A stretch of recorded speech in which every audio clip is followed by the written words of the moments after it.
Como se de ventre livre nascera, as alforrias em Barbacena entre 1775 e 1888. Em nossa pesquisa, apresentamos os resultados realizados sobre a política de alforrias nas cidades de São João del Rei e Barbacena, considerando a disponibilidade atual de acesso à documentação referente à então vila de Barbacena. O campo de pesquisa se refere à comarca do Rio das Mortes, particularmente nas cidades acima citadas, nos 700, aprendendo a prática da alforria. No geral, buscamos compreender as estratégias cotidianas na conquista da liberdade por parte dos então escravos, a partir da quantificação da natureza das cartas de liberdade para os referidos períodos e cidades.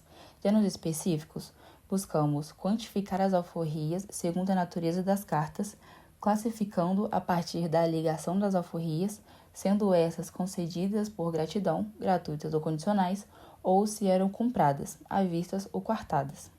Entender a política de alforria na região e seu significado implícito.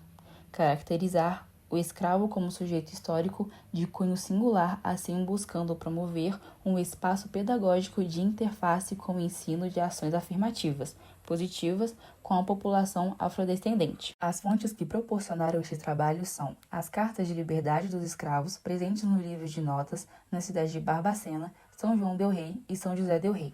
Para isso, a orientadora transcreveu as alforrias presentes no arquivo Altair Savassi, e outras foram fotografadas ou ditadas para sua transcrição por parte dos bolsistas.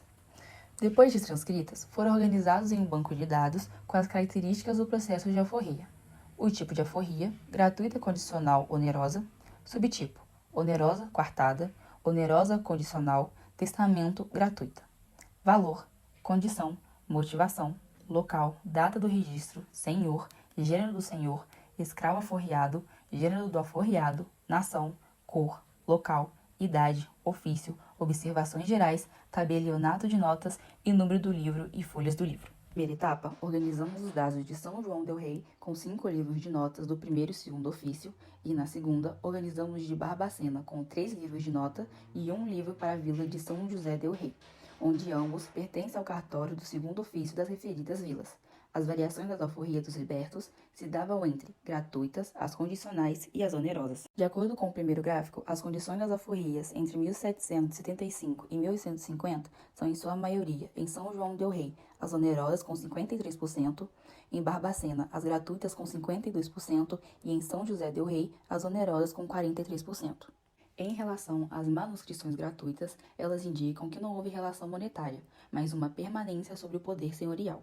As justificativas foram diversas, entre elas se destacam pelo amor que lhe temos e por humanidade, pelos bons serviços que me temos recebido dela e dar 9 crias.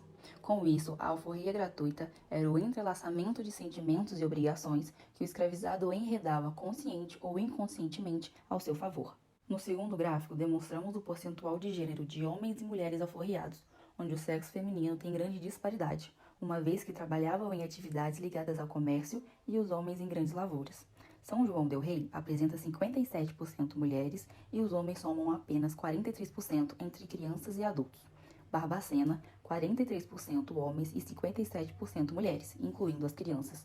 São José del Rei, 58% mulheres e 42% os homens. No terceiro gráfico, temos um levantamento da naturalidade e cor dos alforriados segundo o sexo, em São João del Rei, Barbacena e São José del Rei, entre 1775 a 1850, onde crioulo e mulato são em sua maioria. Conclui-se que um dos objetivos da pesquisa era comparar a dinâmica das alforrias nas cidades de Barbacena, São João del Rei e São José del Rei.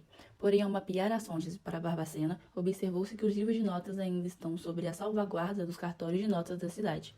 Essa situação dificultou a pesquisa, pela ausência de local adequado, acesso ao índice de livros de notas do primeiro ofício e a restrição de tempo na transcrição dos documentos. Apesar das circunstâncias adversas, o projeto cumpriu com os objetivos previstos para sua execução, mudando apenas o recorte cronológico. Portanto, percebeu-se o quanto o projeto é importante para a educação histórica da comunidade escolar e o quanto a aprendizagem dos alunos pode ser maior quando se trabalha na prática com aquilo que vem todos os dias, criando materiais históricos que sempre têm contato nas aulas e compreendendo a importância dos mesmos.